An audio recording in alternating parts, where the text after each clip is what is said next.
আসসালামু আলাইকুম ভাই বোনেরা, অনেক দিন ধরে ভাই আমি ফাইসা রয়েছি। আজকে 1 মাস হয়েছে সৌদি আরবে আসছি, মক্কা মদিনাতে আসছি। কিন্তু দালাল আইন না, ঠিক আছে, প্রতিদিনের যদি একবার খানা দেয় বড় কথা না, কিন্তু আপনার দালালে আছে না, খুব সমস্যা করতেছে ভাই।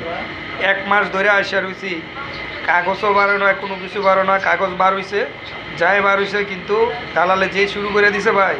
আপনারা আমাদের জন্য দোয়া করবেন। একটা রুমের ভিতরে আমরা প্রায় 30 জন আছি মানুষ। দেখছেন, এই দেন আমার বেডের পিছনে একটা লোক ওই যে আঙ্গুল দিয়েতেছে, দেখছেন কালো রোহিঙ্গারা। আপনি চিন্তা করবেন যে কী অবস্থায় আছে। আমরা একটা রুমে 30টা লোক, লোকটির অবস্থা খুব কাহিল।